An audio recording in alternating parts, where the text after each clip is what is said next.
noite, queridos.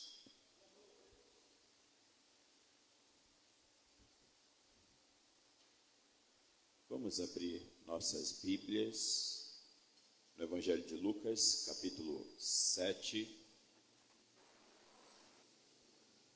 Lucas, capítulo 7.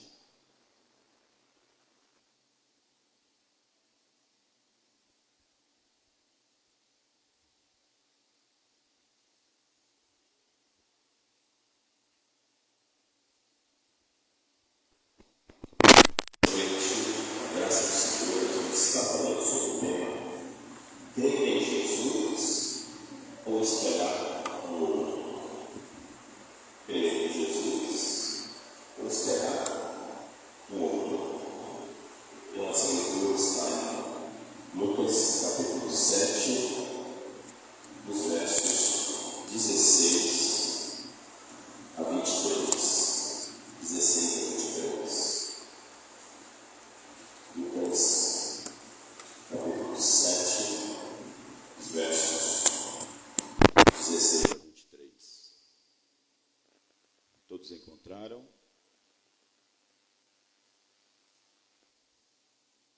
Acompanhe na sua Bíblia, diz a palavra do Senhor assim, versículo 16. Todos ficaram possuídos de temor e glorificavam a Deus, dizendo: grande profeta se levantou entre nós e Deus visitou o seu povo. Esta notícia a respeito dele divulgou-se por toda a Judéia e por toda a circunvizinhança. Todas essas coisas foram referidas a João pelos seus discípulos, e João, chamando 2 deles, enviou-os ao Senhor para perguntar: és tu aquele que estava para vir, ou havemos de esperar outro? Os irmãos podem ler o verso 19 mais uma vez?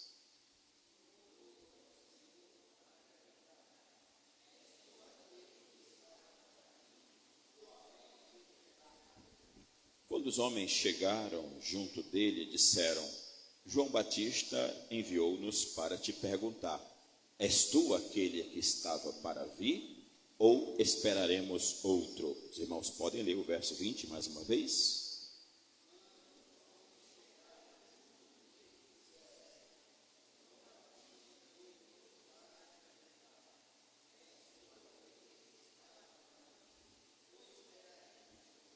Naquela mesma hora, curou Jesus muitos de moléstias e de flagelos e de espíritos malignos, e deu vista a muitos cegos.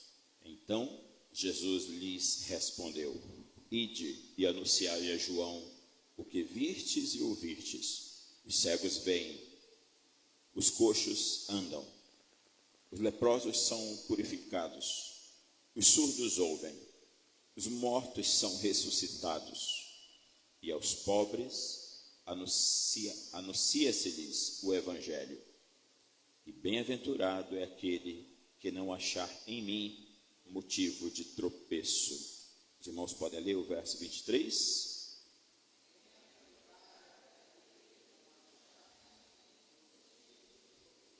Oremos, queridos.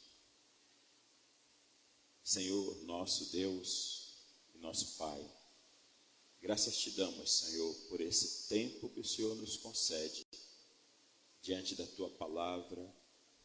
Pedimos que o Senhor se sirva em abençoar a vida da tua igreja, dos teus filhos e filhas que se encontram aqui nesta noite para ouvir a tua palavra, prestar culto ao Senhor.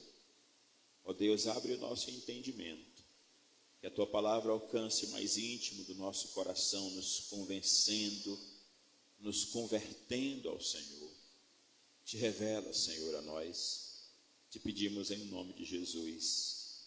Amém, Senhor. Amém, queridos. Qual é o tema da nossa mensagem? Quem lembra? Esqueceram, né? Eu sabia, mas está no grupo da igreja que a gente colocou, né?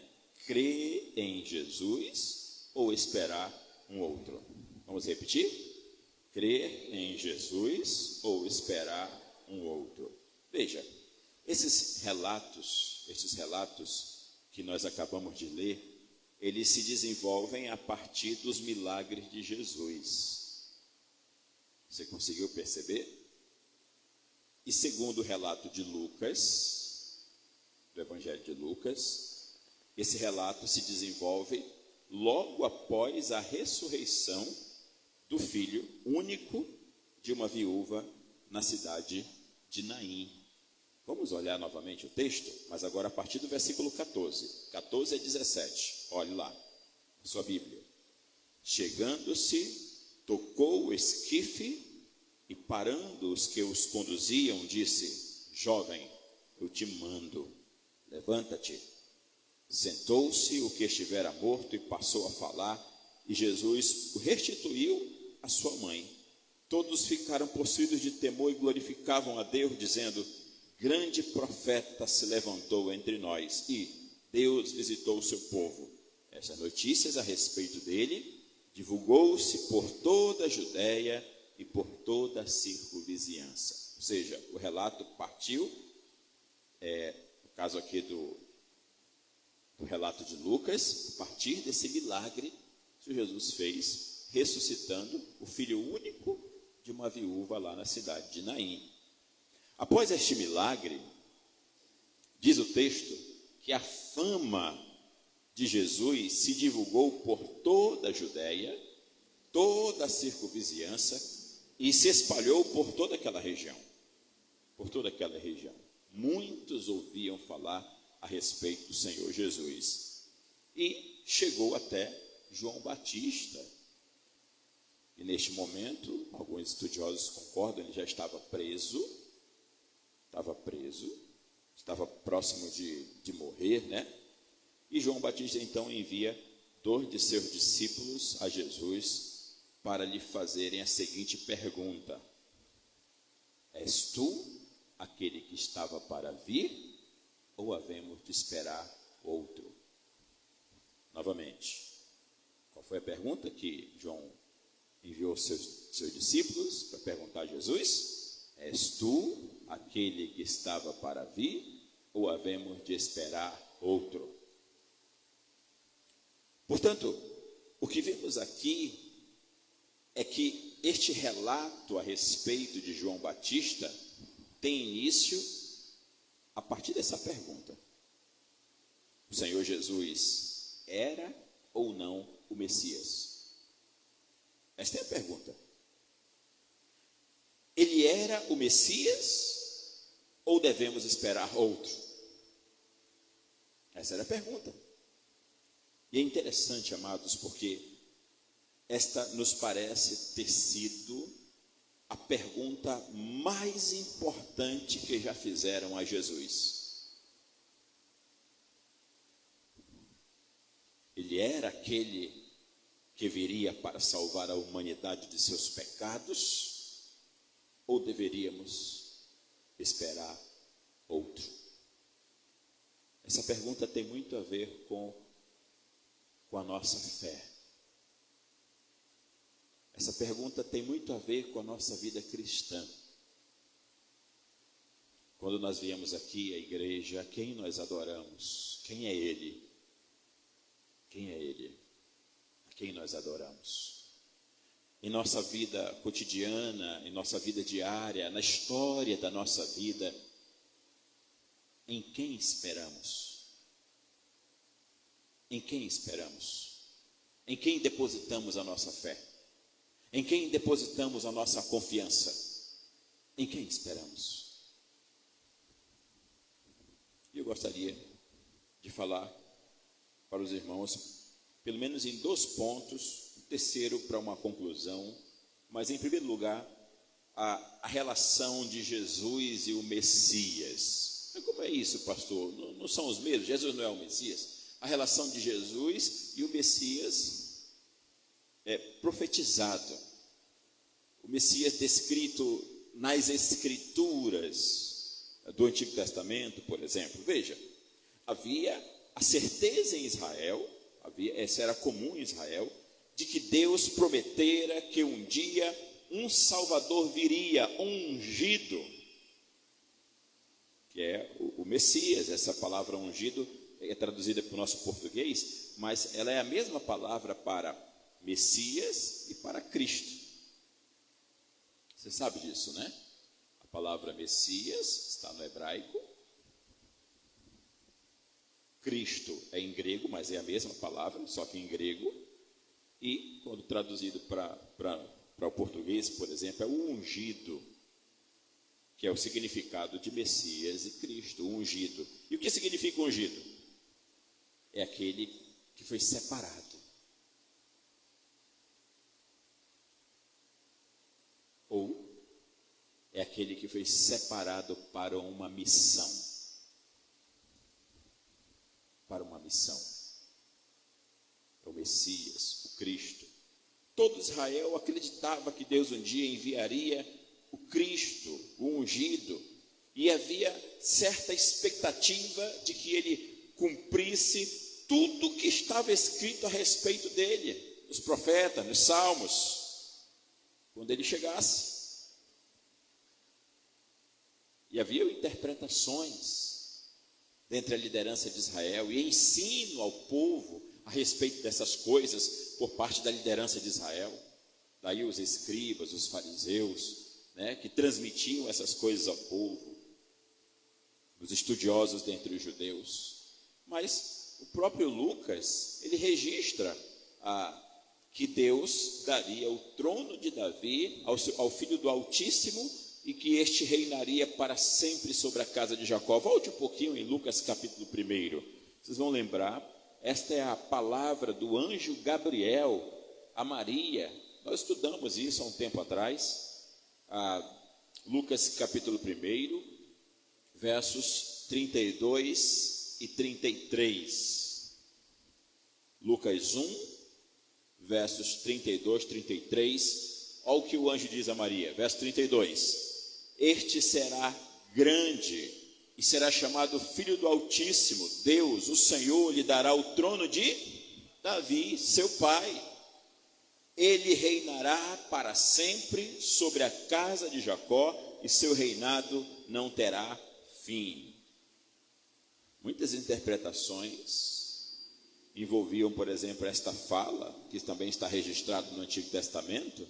Agora você imagina, por exemplo, muitos do povo acreditando que esse Messias viria e ele se sentaria no trono de Davi. Davi reinou há 1000 anos antes, havia reinado 1000 anos antes, aproximadamente, da vinda do Senhor Jesus. E agora, que foi prometido, ele se assentaria no trono. Imagina o palácio do rei, do reino, e um homem ia se assentar lá, naquele trono, ia reinar, e o seu reinado não ia mais ter fim. Eu estou tentando dizer para os irmãos algo que muitos pensariam como literalmente. Tente ter essa imagem na sua mente. Jesus vem, ou o Messias vem, então o Messias, ele reivindica o trono de Davi, ele passa a sentar o trono de Davi, e ele reina, inclusive, sobre o Império Romano. Ele reina em toda a terra. Era o pensamento, o entendimento que muitos tinham. Isso era uma verdade que estava escrito, mas era muito mais profundo, espiritualmente falando, do que um reino político e terreno, por exemplo. Um reino político e terreno. No segundo livro de Samuel, Deus diz a Davi que seu reino seria firmado para sempre, referindo-se a um futuro rei da linhagem de Davi, apontando para o Messias, ou seja, o Cristo viria. Eu vou repetir. No segundo livro de Samuel, Deus diz a Davi que seu reino seria firmado para sempre, referindo-se a um futuro rei da linhagem de Davi, apontando para o Messias, o Cristo que viria. Veja, Deus falou para quem? Para Davi. Lá está registrado no segundo livro de Samuel. O povo conhecia o segundo livro de Samuel. Eles aguardavam esse Messias que foi prometido para Davi. Esse ungido que se assentaria no seu trono.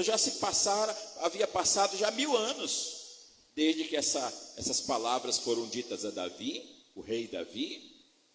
1000 anos se passaram e o povo continuava aguardando, continuava esperando o Messias.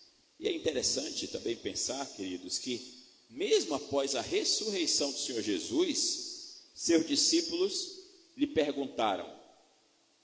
Abra sua Bíblia, por exemplo, aí em Atos capítulo 1, vá até Atos capítulo 1, versículo 6, um pouco à frente aí. Atos capítulo 1, versículo 6.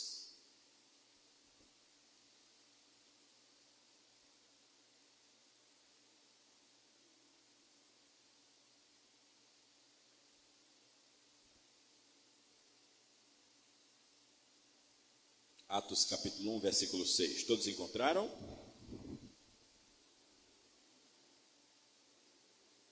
Diz a palavra de Deus. Então, os que estavam reunidos lhe perguntaram. Outra pergunta, eles gostavam de fazer pergunta a Jesus, né? Senhor, será este o tempo em que restaures o reino a Israel? Vamos ler todos juntos? Leiam vocês aí. Então,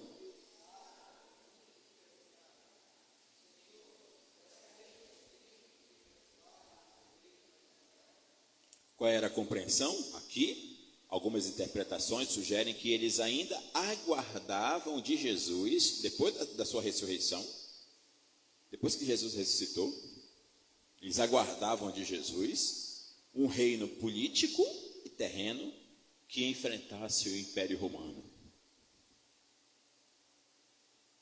Mesmo depois da ressurreição, segundo alguns intérpretes, eles não entendiam.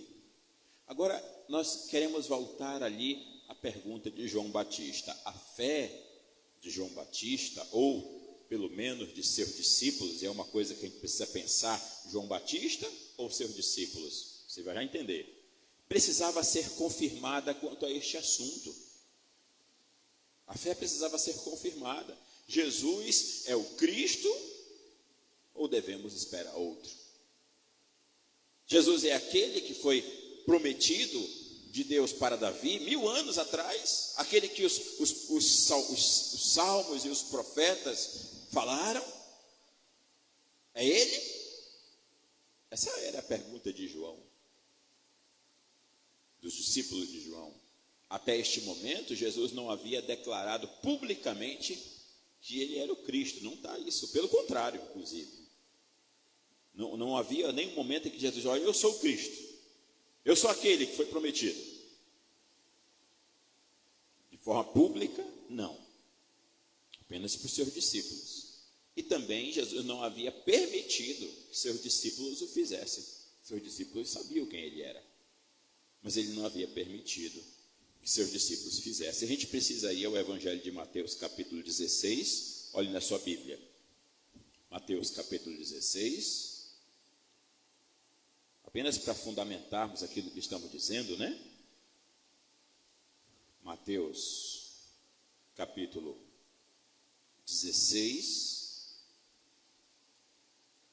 versículo 13 a 20. Aí tem a confissão de Pedro. Mateus, capítulo 16, versículo 13. 16, 13. Olhe na sua Bíblia, diz assim a palavra do Senhor. Indo Jesus para os lados de Cesareia de Filipe, perguntou aos seus discípulos: quem disse o povo ser o Filho do Homem? Quem diz o povo ser o Filho do Homem? Agora não são os seus discípulos perguntando, é Jesus que pergunta para eles. Tá bom? Perguntou a seus discípulos: quem diz o povo ser o Filho do Homem? E eles, seus discípulos, responderam: uns dizem João Batista. Você é o João Batista. Provavelmente aqui João Batista já havia morrido, e ele seria um João Batista ressuscitado, coisa assim. Ou Elias, e outros, Jeremias, ou algum dos profetas. Veja o entendimento. Eles estão dizendo que o povo falava a respeito de Jesus. Se você olhar no nosso texto, depois do milagre do Senhor Jesus, da ressurreição do filho da viúva de Naim, o que eles disseram? Grande profeta se levantou entre nós.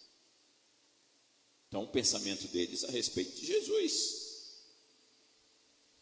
Mas aí é interessante, queridos, versículo 15, quando diz: mas vós, perguntou Jesus, quem dizeis que eu sou? Respondeu-lhe Simão Pedro e disse, todos juntos, tu és Cristo, Filho do Deus vivo. Tu és o Cristo, o Filho do Deus vivo. Eles sabiam. Até aí, não vamos ler adiante por conta do nosso tempo, mas apenas para termos essa compreensão de que os discípulos sabiam. Vejam, quem diz o povo ser o Filho do Homem? E aí o versículo 16, respondeu Simão Pedro, tu és o Cristo, o Filho do Deus vivo. Então, sim, precisamos ir ao versículo 20, não tem jeito. Veja lá, versículo 20. Então, advertiu os discípulos de que a ninguém dissessem ser ele o... Leiam vocês, verso 20.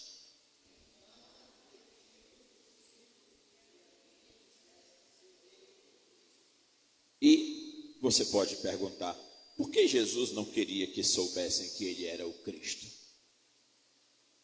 A boa pergunta é essa. Seria interessante se eles tivessem também perguntado, né? Por que, Senhor? Eles faziam tantas perguntas, né? É uma pergunta que eu faria. Por que, Senhor? E aí, amados, a Bíblia não diz exatamente, claramente, mas alguns teólogos estudiosos sugerem porque Jesus não queria que soubessem. O entendimento aqui era que ele não permitiu até que toda a sua obra fosse completada lá na ressurreição. Na ressurreição, aí a obra foi completada. Aí lembra quando ele diz para os seus discípulos, né? Vou fazer de vocês minhas testemunhas, ou no final do Evangelho de Mateus, ide, agora sim, vocês vão, ide, fazei discípulos de toda a criatura, batizando-os em nome do Pai, do Filho e do Espírito Santo. Ou seja, em outras palavras, nós podemos pensar que Jesus agora está dizendo, agora vão, digam para eles que eu sou o Cristo.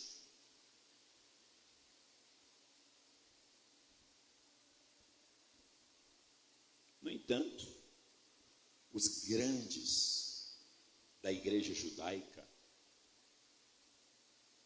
os religiosos, os líderes da igreja judaica, não reconheciam,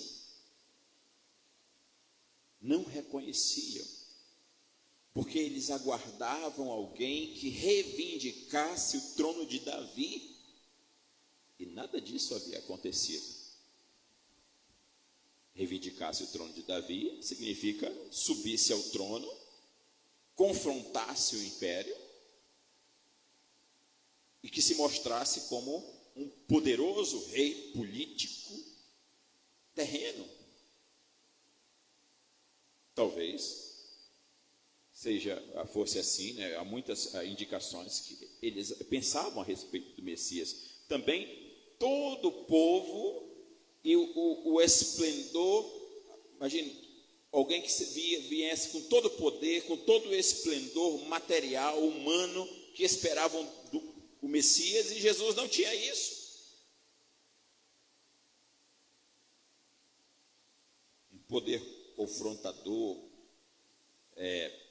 anarquista, né? Você conhece o sentido de anarquista? Rebelde contra o Estado. Um Messias com espírito zelote.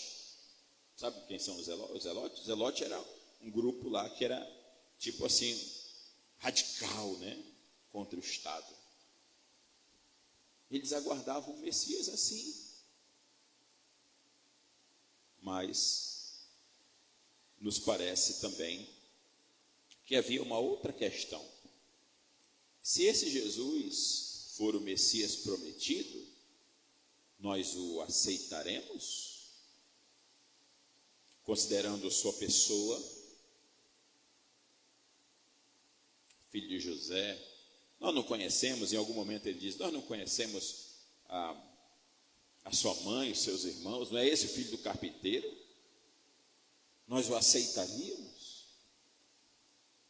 Considerando sua pessoa, considerando a sua obra, ele não está nos chamando, ele não está se mostrando como um governante terreno, ou nós permaneceremos na nossa espera, esperaremos um outro. A pessoa e a obra de Jesus será que eu concordaria, está de acordo com o que eu penso e aceito a respeito de Jesus? Por que estamos fazendo essa pergunta, irmãos? O sentimento, esse é o sentimento de muitos. Você sabia que há muitas pessoas e muitas igrejas que criam um perfil a respeito do Senhor Jesus, segundo os seus conceitos?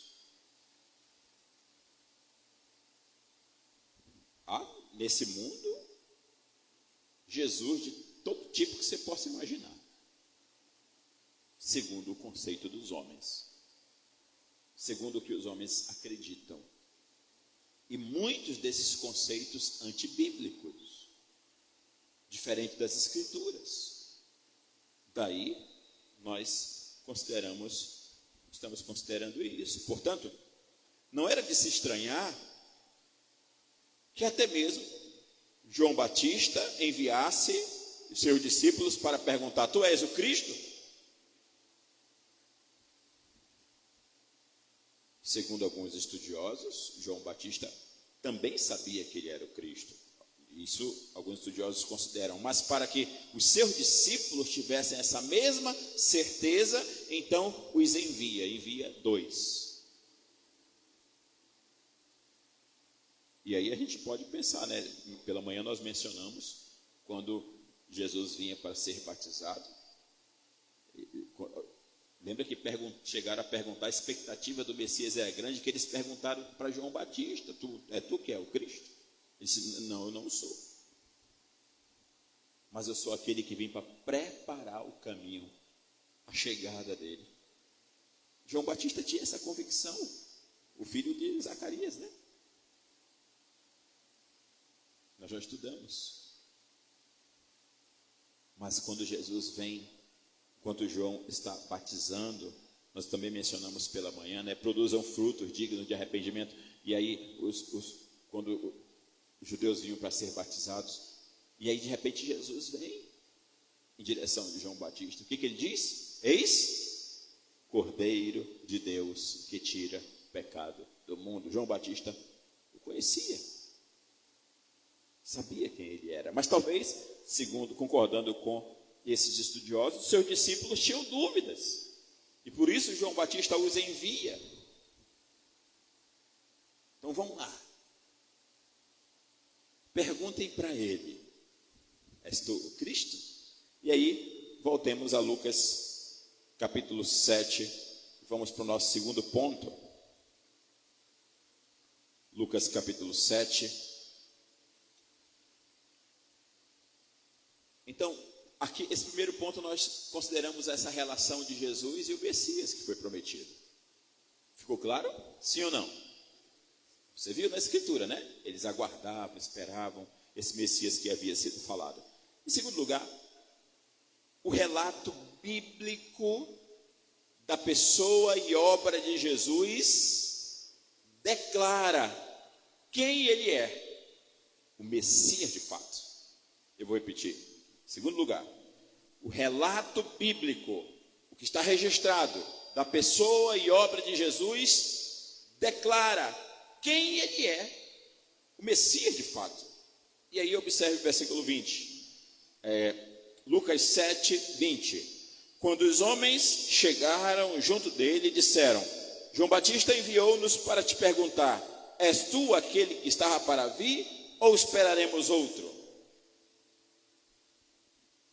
Jesus deixou que suas próprias obras dissessem quem ele era. É interessante quando você olha para o texto e percebe estas coisas. Jesus o fez essas obras, esses sinais, enquanto aqueles discípulos de João estavam presentes, estavam ali, imediatamente após a sua pergunta. João nos enviou para perguntar: tu és o Cristo? É como se Jesus dissesse: espere um pouquinho, observem, olhem, versículo 21, naquela mesma, irmãos, vocês estão olhando para o texto? Naquela mesma hora, curou Jesus muitos de moléstias, e de flagelos, e de espíritos malignos, e deu vista a muitos cegos. Naquela mesma hora. Versículo 22. Então Jesus lhe respondeu. Parece que ele passa uma hora. É interessante você pegar isso no literal, como eu imagino que seja, e outros irmãos concordam comigo quando comentam esse texto. Se você pegar no literal, foi naquele mesmo instante, naquela hora. Espere um pouquinho, observem. Então, em seguida, o versículo 22. Então Jesus lhes respondeu: ide. Agora vocês já podem ir. Voltem para João. Anunciai a João o que vistes e ouvistes. Os cegos veem, os coxos andam, os leprosos são purificados, os surdos ouvem, os mortos são ressuscitados, e aos pobres anuncia-se-lhes o evangelho. Nos parece que em apenas uma hora, naquela mesma hora, Jesus intensificou todos esses sinais diante deles, dos discípulos de João e diante de todos que ali estavam. E aos pobres, ele conclui: anuncia-se-lhes o evangelho. E, queridos, quando essas palavras são mencionadas para o discípulo de João, todos os que estavam ouvindo sabiam o significado, principalmente dessas últimas palavras, porque são as mesmas palavras que foram proferidas também por Deus, por boca do profeta Isaías, a respeito do Messias. Isaías, capítulo 61, olhe na sua Bíblia. Isaías, capítulo 61.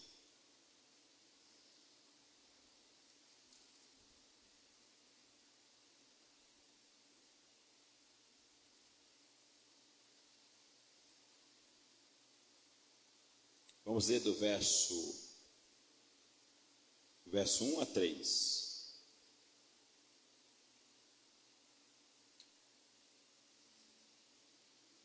Isaías 61, versos 1 a 3. Diz a palavra de Deus: o Espírito de Deus está sobre mim, porque o Senhor me ungiu para pregar boas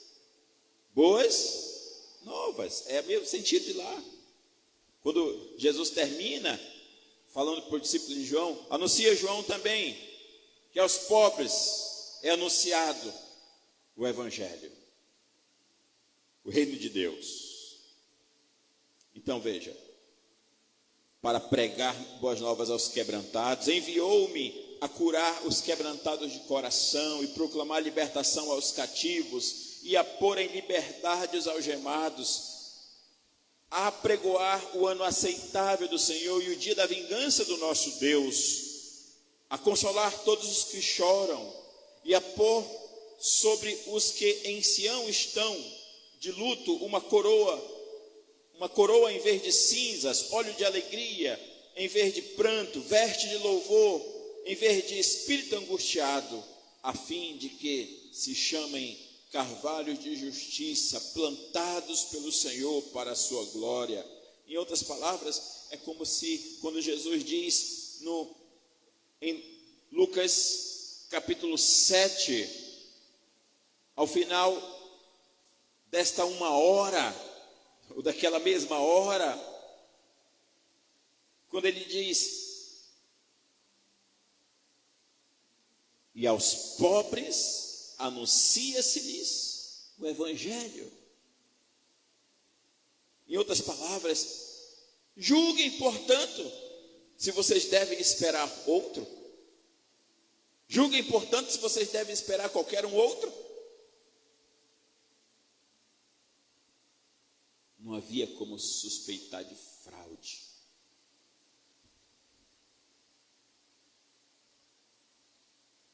A não ser que seus corações estivessem endurecidos.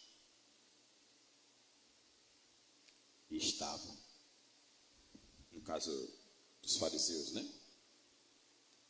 Imagina os discípulos voltando a João, aqueles 2 discípulos, e respondendo a João: sim, sim, João, Jesus é de fato o Messias. Ou exatamente como Jesus havia ordenado que eles tinham que fazer ao voltarem para João. Quer ver? Olhe na sua Bíblia, versículo 22. Então Jesus lhes respondeu: ide e anunciai a João o que vistes e ouvistes. João, os cegos veem, João. Os coxos andam, João. Os leprosos são purificados, João. João, os surdos ouvem. João, os mortos são ressuscitados, e aos pobres anuncia-se-lhes o evangelho.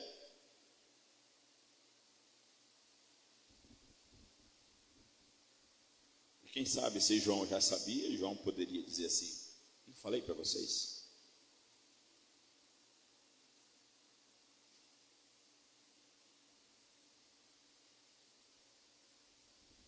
Ele é o Messias.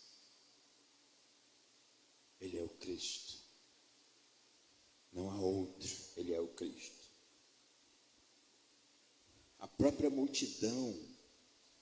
E é interessante também pensar, queridos, que testemunhou os sinais de Jesus, perguntavam a si mesmos, parecia que tinha um aspecto de dúvida aqui, mas bem mais alinhada a confirmação em seus corações de que ele era o Messias. Quer ver? Olhem em sua Bíblia também em João capítulo 7, Evangelho de João capítulo 7, versículo 31. João capítulo 7, versículo 31.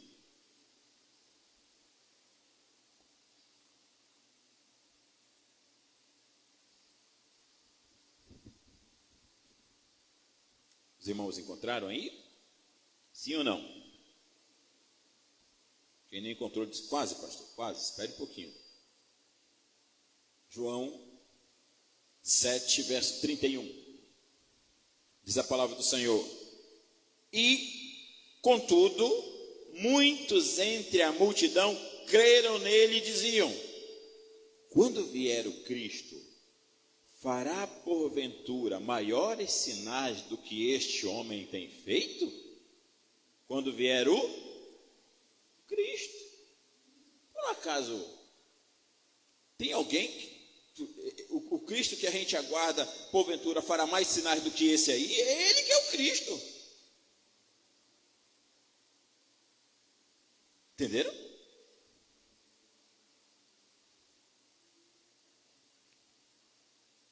Mas veja, queridos, enquanto que, mesmo diante dos sinais maravilhosos que Jesus fez, os líderes de Israel não creram.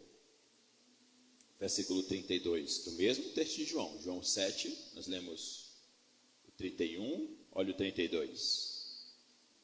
Os fariseus, ouvindo a multidão murmurar estas coisas a respeito dele, juntamente com os principais sacerdotes, enviaram guardas para o prederem. Eles estavam com seus corações endurecidos. Escute isso.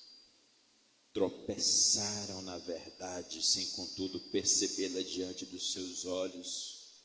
Tropeçaram no Messias. O presbítero Adalto leu no início. Lembre-se o que a Bíblia diz quanto aos sinais que estão registrados. Um pouco mais à frente, João capítulo 20. Esse é um texto clássico, né? Que nós, vez por outra, voltamos para ele. João capítulo 20. João capítulo 20, versos 30 e 31. Eu quero que eu pense a respeito desse acontecimento, esse momento, né, em que os discípulos vêm a Jesus, discípulos de João, perguntam: fomos enviados, se tu és o Cristo, é aquele que devemos esperar outro. Aí, o que Jesus diz? Naquela mesma hora, né? O texto diz, naquela mesma hora, e fez Jesus muitos sinais. Agora voltem a João e falem dos sinais. Não é verdade?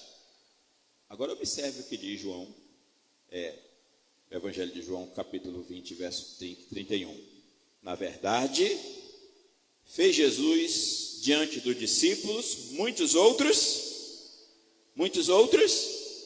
que não estão registrados nesse livro. Estes, porém, foram registrados para que creiais que Jesus é o Cristo,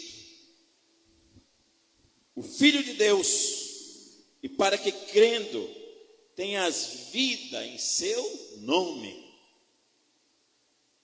Os sinais tinham um propósito. As pessoas, elas não tinham que esperar um Messias se assentar num trono de Davi para que fosse um líder político e terreno, para que eles crescem que aquele Jesus era o Cristo. Não, eles tinham que olhar os sinais.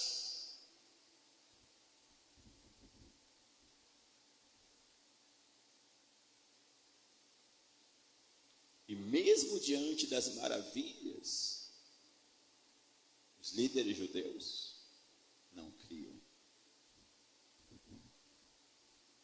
Hoje, os sinais do Cristo, hoje, irmãos, os sinais do Messias estão registrados. Abra sua Bíblia e leia.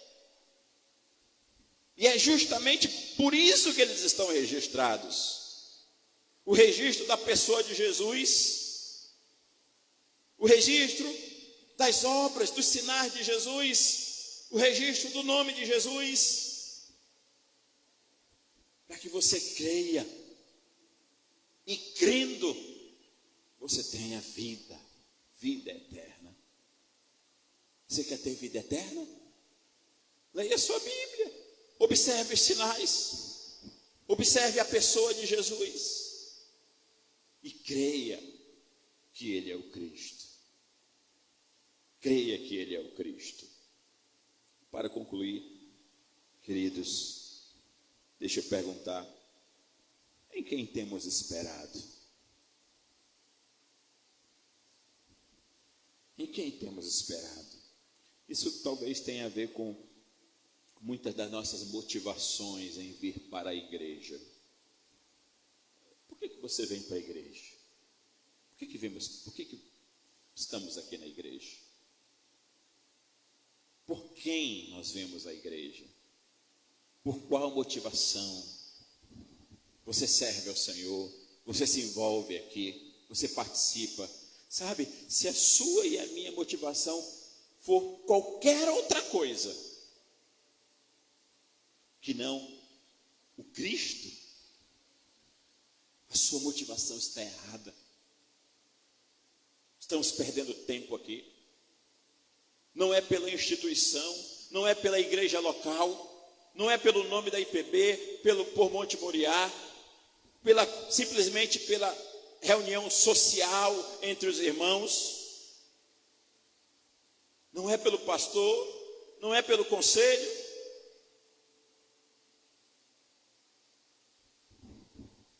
É por causa do Cristo, do Messias.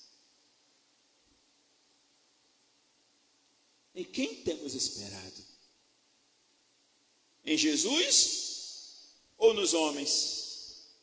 Em quem temos esperado? Um Jesus libertador das nossas aflições terrenas ou o Salvador eterno? Porque esse também é o pensamento de muitos. Muitos têm esperado num Jesus que tão somente como uma espécie de mordomo supre as suas necessidades terrenas. Outros mais extremos esperam no Jesus que façam eles prósperos. Um saudável tal que ninguém vai mais ficar doente, nem vai mais morrer. Porque é o que tem sido propagado, apresentado, um tipo de Jesus, um tipo de Cristo, que a Escritura não mostra. Mas pastor, e os sinais que ele fez? Os sinais estão registrados e têm um propósito para que você creia que ele é o Cristo. E crendo que ele é o Cristo, o Salvador da sua vida, você tem a vida eterna. Vida eterna.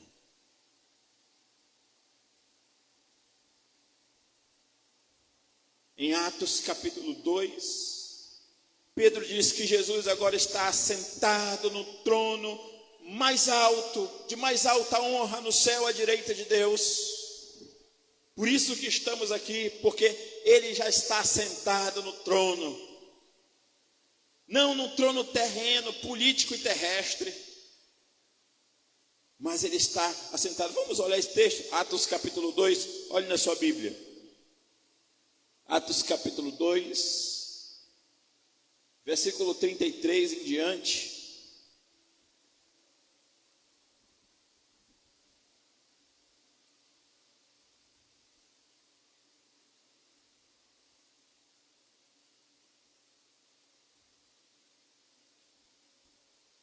Diz a palavra de Deus, está bem pertinho, né? Só virar uma página. Exaltado, pois, à destra de Deus, tendo recebido do Pai a promessa do Espírito Santo, derramou isto que vedes e ouvis. Ele está dizendo, Jesus está exaltado, pois. Lê o verso 32. A este Jesus, Deus ressuscitou, do que todos nós somos testemunhas. Verso 33. Exaltado, pois, à destra de Deus. O que está dizendo? Ele está assentado no trono ao lado de Deus. Versículo 34, porque Davi não subiu aos céus, mas ele mesmo declara, disse o Senhor a meu Senhor, assenta-te à minha direita. Ele está no trono, ele está reinando nesse exato momento. Quando cantamos louvores para ele, ele recebeu em seu trono de graça. Quando elevamos nossas vozes em oração para ele nesta noite, ele recebeu em seu trono de graça.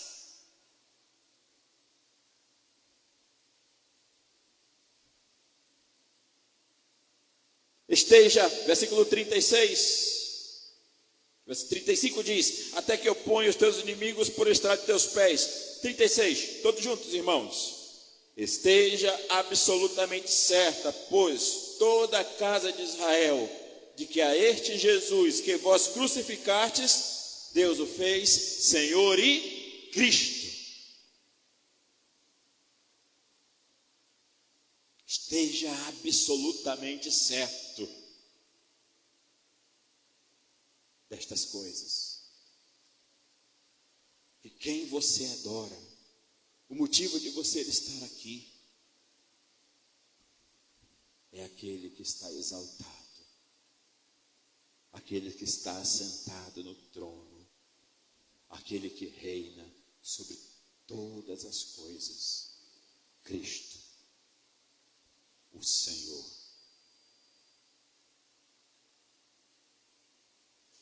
Porque você está aqui, a quem você tem esperado?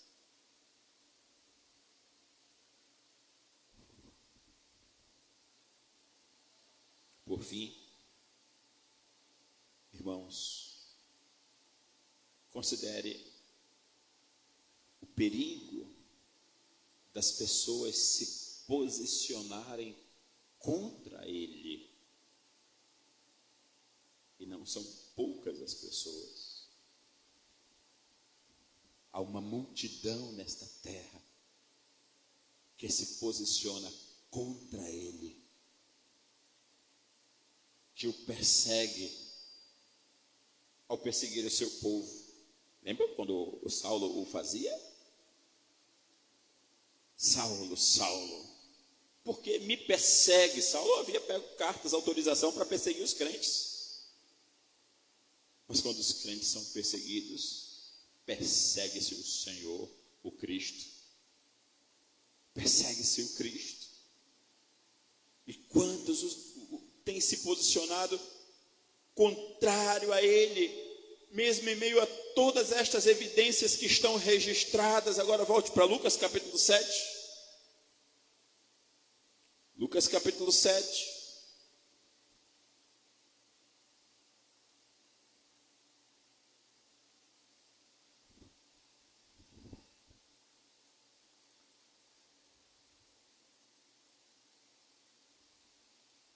Versículo 23.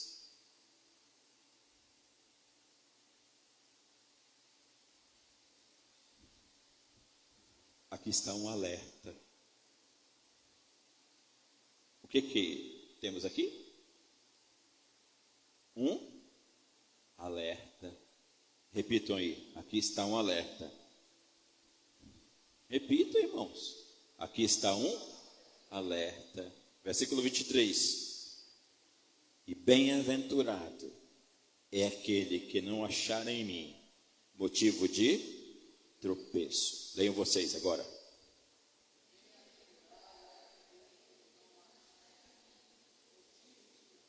É aqueles que se posicionam contrário a Ele, em perseguição, ou com as suas vidas, com a sua rebeldia.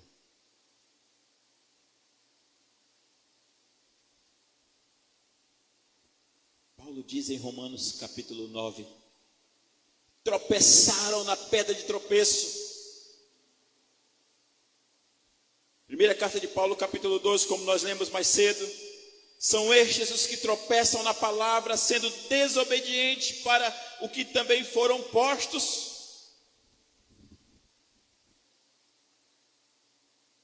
Tropeçam no Cristo.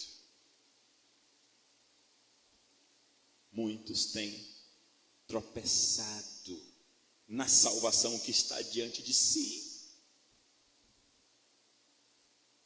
Muitos têm tropeçado na salvação que está diante de seus olhos, têm ouvido o Evangelho tantas vezes.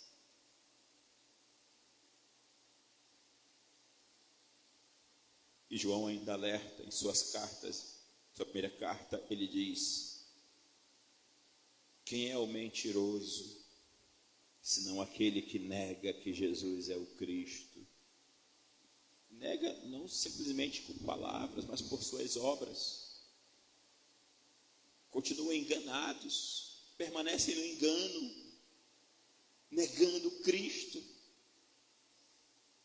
E ainda na mesma carta, todo aquele que crê que Jesus é o Cristo é nascido de Deus.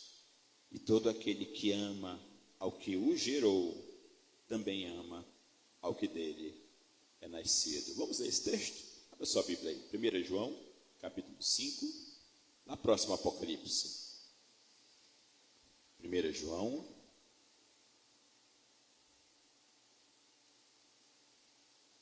capítulo 5,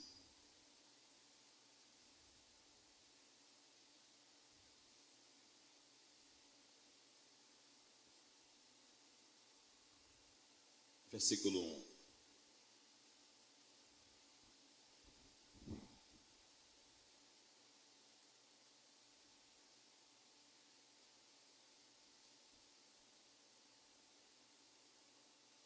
Vamos ler. Acompanhe na sua Bíblia. Até o versículo 5. Todo aquele que crê que Jesus é o Cristo é nascido de Deus. E todo aquele que ama ao que o gerou, também ama ao que dele é nascido. Nisto conhecemos que amamos os filhos de Deus, quando amamos a Deus e praticamos os seus mandamentos. Porque este é o amor de Deus, que guardemos os seus mandamentos. Ora, os seus mandamentos não são penosos, porque todo o que é nascido de Deus vence o mundo. E esta é a vitória que vence o mundo, a nossa fé.